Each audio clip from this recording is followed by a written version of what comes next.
Hello student, इस video में आपका कक्षा 9वीं का विषय आपका हिंदी है, जिसमें से मैं आपको बता देना चाहता हूं कि पेज नंबर 36 से लेकर पेज नंबर 41 तक जो आपका लघुत्तरीय प्रश्न है, पूरा हल आपको बताया जाएगा।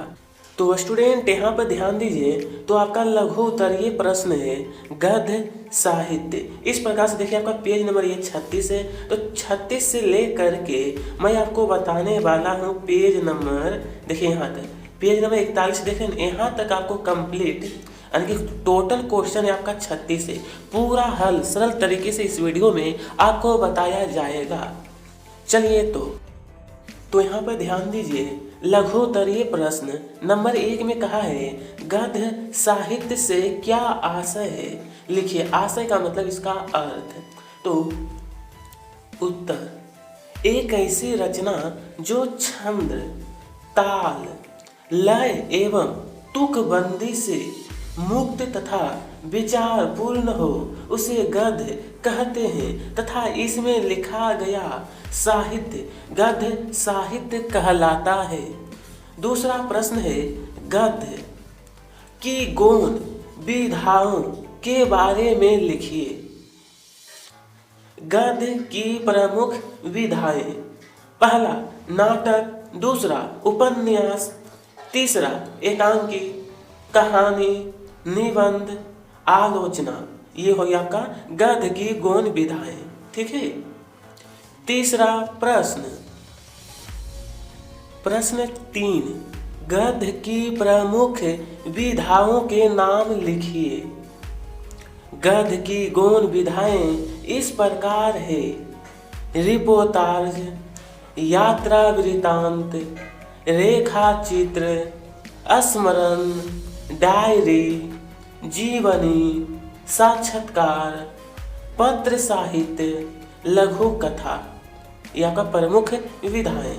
अब नंबर 4 है कहानी विधा के बारे में संक्षिप्त परिचय दीजिए। संक्षिप्त, कहानी गद्य की प्रमुख विधा है। यह किसी घटना, भाव, संवेदना आदि की मार्मिक व्यंजना करती है। इसका आरंभ और अंत बहुत कलात्मक तथा प्रभावपूर्ण होता है। ठीक है। देखिए, बहुत ही सरल तरीके से मैं आपको सभी प्रश्नों का उत्तर, टोटल प्रश्न 1 से लेकर 36 से दिया, बहुत ही अच्छी तरीके से बताया जाएगा। नंबर 5, निबंध लेखन की कोई 2 विशेषताएं लिखिए। निबंध लेखन की विशेषताएं, पहला, एक अच्छे निबंध में संक्षिप्तता, एक सूत्रता तथा पूर्णतः जैसे गुण विद्यमान होते हैं। निबंध लेखन को पूर्ण रुक्ति से बचना चाहिए तथा अपनी बात को तर्कपूर्ण ढंग से व्यक्त करना चाहिए। चलिए, यहाँ पर है गद्य की विधाओं का सामान्य परिचय लिखिए। हिंदी गद्य की अनेक विधाएं यानी रूप है जो निम्नलिखित है। पहला, निबंध, नाटक, एकांकी, उपन्यास, कहानी, जीवनी, आलोचना, स्मरण, रेखा चित्र, रिपोर्टाज, गद्य काव्य, आत्मकथा, डायरी, पत्र साहित्य, यात्रा वृत्तांत, भेंट वार्ता। इस तरीके से आपको प्रश्न 6 पूरा हो गया है। 7, यात्रा वृत्तांत के बारे में लिखिए। यात्रा वृत्तांत वह विधा है जिसमें लेखक किसी विशेष स्थल की यात्रा का एक ऐसा सजीव वर्णन करता है कि पाठक पढ़कर ही ऐसा अनुभव करने लगे जैसे वह उसी स्थान के सारे दृश्य स्वयं देख रहा है। यहाँ पर देखिए 2 बार लिखा गया, तो इसलिए इसको कट कर दीजिए एक। ठीक है, ये वाला है। उसके बाद नंबर 8 व्यंग। विधा का परिचय लिखिए। व्यंग एक साहित्य की विधा है जिसके माध्यम से व्यंग्यकार जीवन की विसंगतियों, खोखलेपन को दुनिया के सामने उजागर करता है। चलिए, प्रश्न 8 पूरा हो गया। यहाँ पर प्रश्न 9 है, एकांकी की कोई 2 विशेषताएं लिखिए। एकांकी की, प्रश्न 9 का उत्तर, एकांकी की विशेषताएं। एकांकी प्राय एक ही घटना या जीवन की एक ही संवेदना पर आधारित होती है। एकांकी में कथा का विकास अत्यधिक तीव्र होता है। उसके बाद बोला है नंबर 10 में, डायरे विधा का सामान्य परिचय लिखिए। डायरी विधा में निजी अनुभव, प्रतिदिन घटित होने वाले घटनाओं का विवरण, तथ्य संग्रह, संपर्क में आए व्यक्तियों, नए अनुभवों, नए स्थानों, नई घटनाओं आदि का संक्षिप्त विवरण होता है। इसी को कहते हैं डायरी विधा का सामान्य परिचय। उसके बाद कवि परिचय। नंबर 11, प्रेमचंद्र के साहित्य की कोई 2 विशेषताएं लिखिए। 11, प्रेमचंद्र के साहित्य। देखिए, प्रेमचंद्र के साहित्य की विशेषताएं। पहला, प्रेमचंद्र की रचनाओं में जन साधारण की भावनाओं, परिस्थितियों और उनकी समस्याओं का मार्मिक चित्रण मिलता है। प्रेमचंद्र हिंदी के युग प्रवर्तक रचनाकार है। उनकी रचनाओं में मनुष्य ही नहीं, पशु पक्षियों को भी अद्वितीय आत्मीयता मिली। नंबर 12, प्रेमचंद्र की भाषा शैली की विशेषताएं लिखिए। प्रेमचंद्र की, चलिए, प्रेमचंद्र की भाषा शैली। भाषा, प्रेमचंद्र की भाषा सरल व सहज है। उनकी रचनाओं में तत्सम, तद्भव, अरवी एवं फारसी शब्दों का प्रयोग हुआ है। शैली, प्रेमचंद्र की शैली भावात्मक एवं मानवीय संवेदना से पूर्ण शैली है। 13 में कहा गया है कि प्रेमचंद्र की कोई 2 रचनाएं लिखते हुए हिंदी साहित्य में उनका स्थान निर्धारित कीजिए। तो देखिए, प्रेमचंद्र की रचनाएं सेवा सदन, प्रेमाश्रम, रंगभूमि, क्रमभूमि साहित्य में स्थान हिंदी साहित्य जगत में आपके अतुलनीय योगदान के फल स्वरूप आपको उपन्यास सम्राट एवं महान कथाकार के नाम से जाना जाता है। चलिए, इसके आगे कहा है, राहुल संस्कृत यान की 2 रचनाएं लिखते हुए भाषा शैली की विशेषताएं। चलिए, बोला कि भाषा शैली की विशेषताएं लिखिए। राहुल संस्कृत यान की रचनाएं। पहला, मेरी जीवन यात्रा, घुमक्कर शास्त्र, दिमागी गुलामी। भाषा शैली में आपका रहेगा, राहुल संस्कृत यान ने व्यवहारिक खरी बोली में साहित्य सृजन किया है। उनकी भाषा सरल, सुबोध तथा प्रभावपूर्ण है। 15वां प्रश्न कहा है, हरिशंकर परसाई की 2 रचनाएं लिखते हुए उनकी भाषा शैली की विशेषताएं।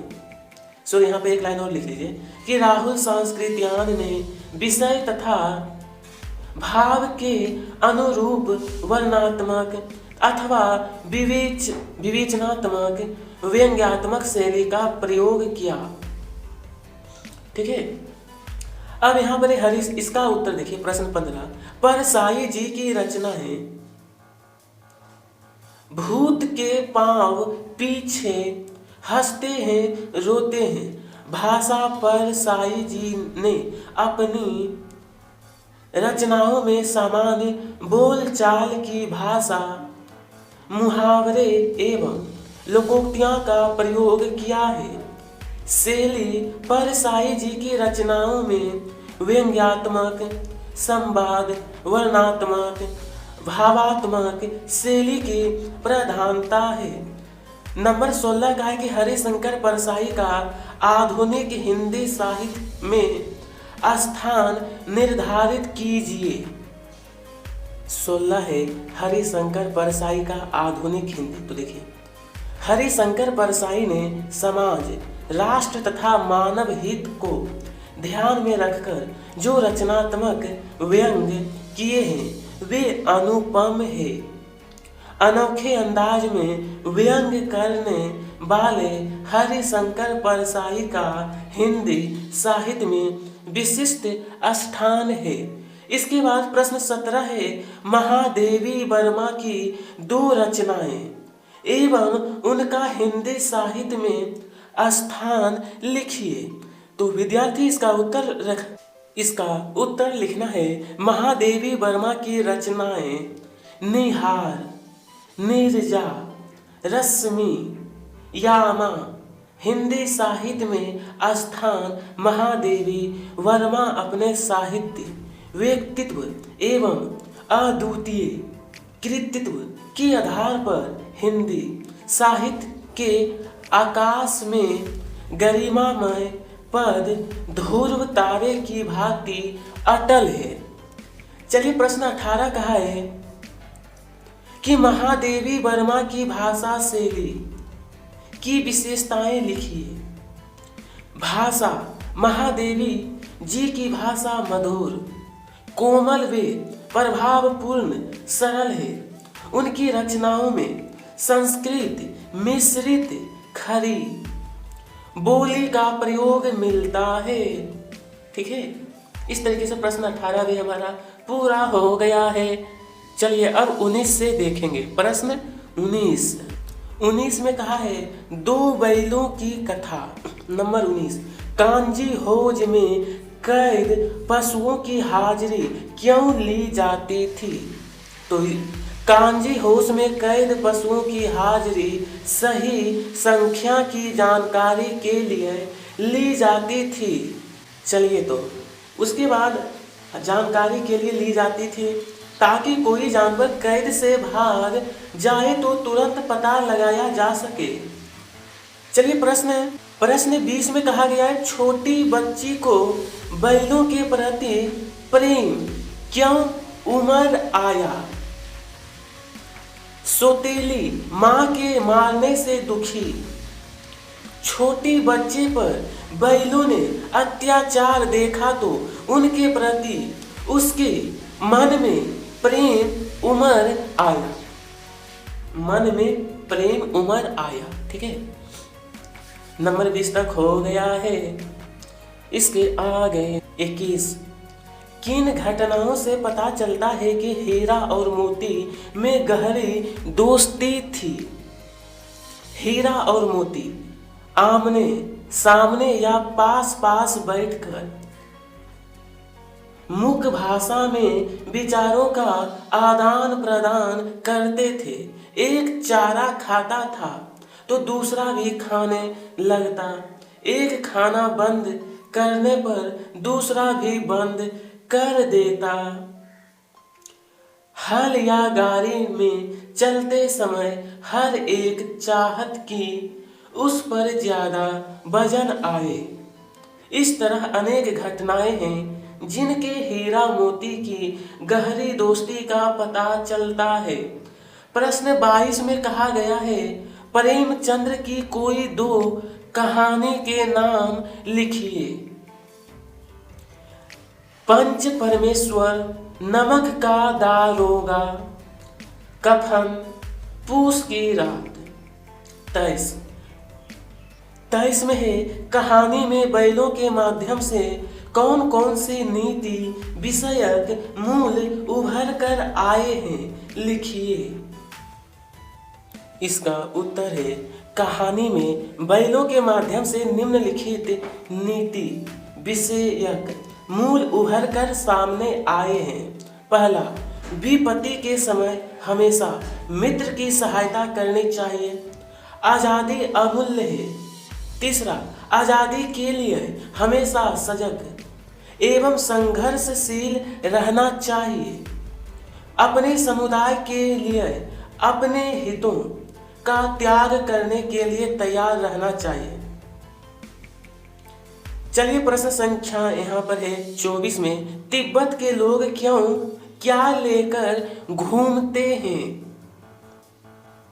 तो देखिए, हथियार या कानून ना होने के कारण तिब्बत के लोग यहाँ बंदूक और पिस्तौल लाठी की तरह लेकर घूमते हैं। कहाँ के? तो तिब्बत के लोग। अब बोला है लेखक ने तिब्बत की यात्रा किस वेश में की? लिखिए। लेखक ने तिब्बत की यात्रा भिखमंगे यानी भिखारी के वेश में की, क्योंकि उस समय तिब्बत की यात्रा पर प्रतिबंध था। तिब्बत की यात्रा पर प्रतिबंध था। ठीक है, चलिए हम सभी ने प्रश्न 25 तक पूरा कर लिए हैं। अब ज़्यादा नहीं, 25 से लेकर 26 से लेकर 36 तक, यानी 10 प्रश्न और बचा हुआ है।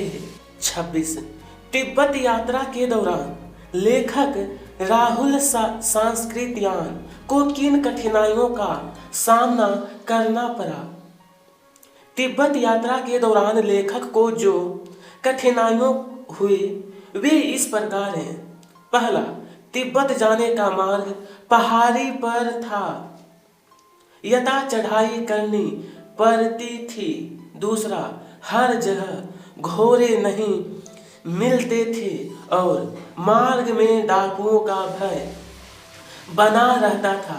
मार्ग का मतलब होता है रास्ता।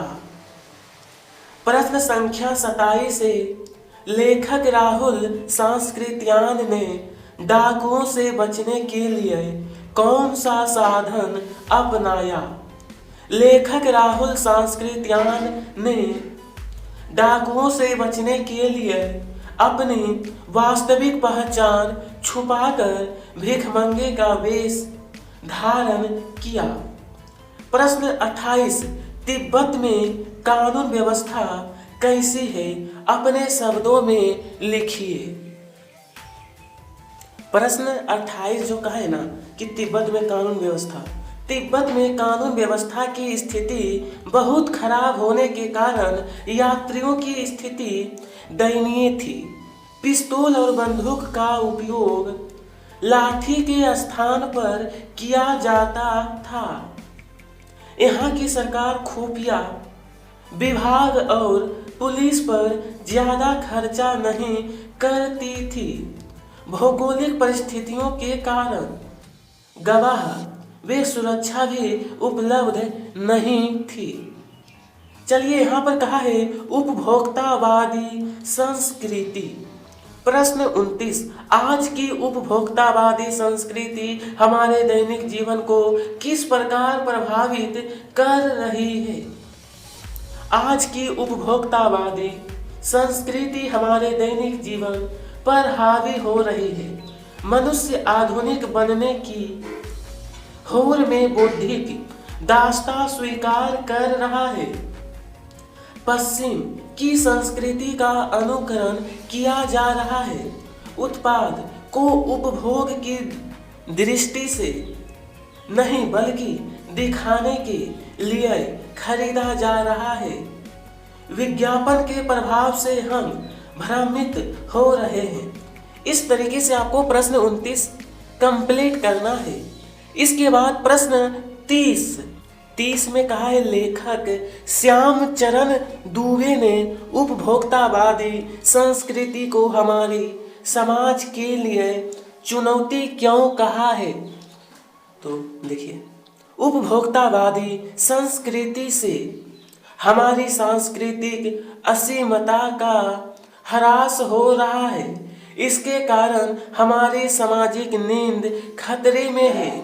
मनुष्य की इच्छाएं बढ़ती जा रही है। मनुष्य आत्म केंद्रित होता जा रहा है।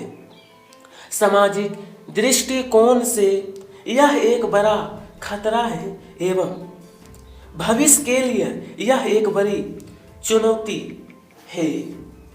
इसको कट कर दीजिए। चलिए, यहां पर है शामबले सपनों की याद।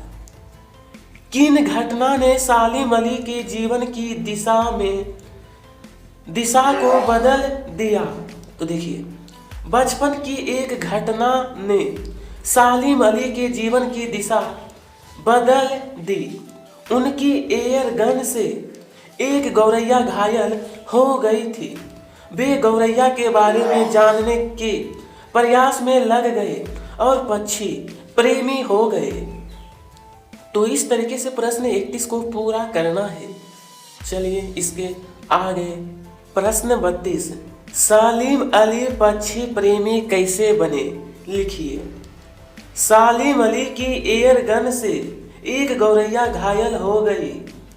घायल गौरैया को देखकर उनका मन द्रवित हो गया। वे उसकी सेवा तथा उसके बारे में जानकारी प्राप्त करने में जुट गए। उसके बाद उनके जीवन की दिशा पक्षी जगत की ओर मुड़ गई और वे पक्षी प्रेमी बन गए। प्रिय विद्यार्थी, ये तो आपका पेज नंबर 40 है और मैंने आपको बताया था कि पेज नंबर 41 तक, बस ज़्यादा नहीं, क्वेश्चन नंबर अब 33, 34, 35 और एक 36, बस 4 प्रश्न और बचा हुआ है। 33, सालिम अली ने पूर्व प्रधानमंत्री के सामने पर्यावरण से संबंधित किन संभावित खतरों का चित्र खींचा होगा कि जिससे उनकी आंखें नम हो गई थी? तो देखिए, पूर्व प्रधानमंत्री के समक्ष सालिम अली ने केरल की साइलेंट वैली को रेगिस्तानी हवाओं के झोंकों से होने वाले पर्यावरण संकट का चित्र खींचा होगा। पर्यावरण के दूषित होने की भयंकरता के कारण उनकी आंखें नम हो गई होगी। उसके बाद बोला है प्रेमचंद्र के फटे जूते। प्रेमचंद्र के फटे जूते पाठ के आधार पर प्रेमचंद्र के व्यक्तित्व की 2 विशेषताएं लिखिए। प्रेमचंद्र की व्यक्तित्व की विशेषताएं में पहला, सादा जीवन। प्रेमचंद्र आडंबर तथा दिखावापूर्ण जीवन से दूर रहते थे। वे गांधी जी की तरह सादा जीवन जीते थे। दूसरा, उच्च विचार। प्रेमचंद्र के विचार बहुत ही उच्च थे। वे सामाजिक बुराइयों से दूर रहे। वे इन बुराइयों से समझौता ना कर सके। ठीक है, चलिए इसके आगे यहाँ तक आपका कंप्लीट हो गया है। अब यहाँ पर है मेरे बचपन के दिन। लेखिका महादेवी वर्मा ने मेरे बचपन के दिन पाठ में अपनी माँ की किन विशेषताओं के बारे में बताया है? लेखिका के माँ की विशेषताएं। पहला, धार्मिक स्वभाव। लेखिका की माँ नियमित रूप से पूजा पाठ करती थी। वे ईश्वर में आस्था रखती थी। संस्कारी महिला। लेखिका की माँ अच्छे गुणों वाली महिला थी जिनका असर लेखिका पर भी पड़ा। प्रश्न 36, महादेवी वर्मा उर्दू फारसी क्यों नहीं सीख पाई? लेखिका को उर्दू फारसी में बिल्कुल रुचि नहीं होने के कारण वह उसे सीख नहीं पाई। लेखिका को बचपन में उर्दू पढ़ाने के लिए जब मौलवी रखा गया और वे जब घर में उन्हें पढ़ाने आए तो लेखिका महादेवी वर्मा चारपाई के नीचे छिप गई। तो ठीक है, इस तरीके से आपका प्रश्न 1 से लेकर 36 तक सभी प्रश्नों का उत्तर मैंने आपको बता दिया हूँ। तो स्टूडेंट, यहाँ तक आपको कंप्लीट कराया गया है। अगली वीडियो जब हम लोग लेकर आएंगे तो उसमें से हम यहाँ से शुरू करेंगे, ठीक है। तो आज का वीडियो यहीं पर समाप्त होता है। वीडियो पसंद आई हो तो लाइक करिएगा, साथ में सब्सक्राइब। कमेंट बॉक्स में बताइएगा अगला कौन सा टॉपिक आपको चाहिए। आप सभी को तहे दिल से धन्यवाद।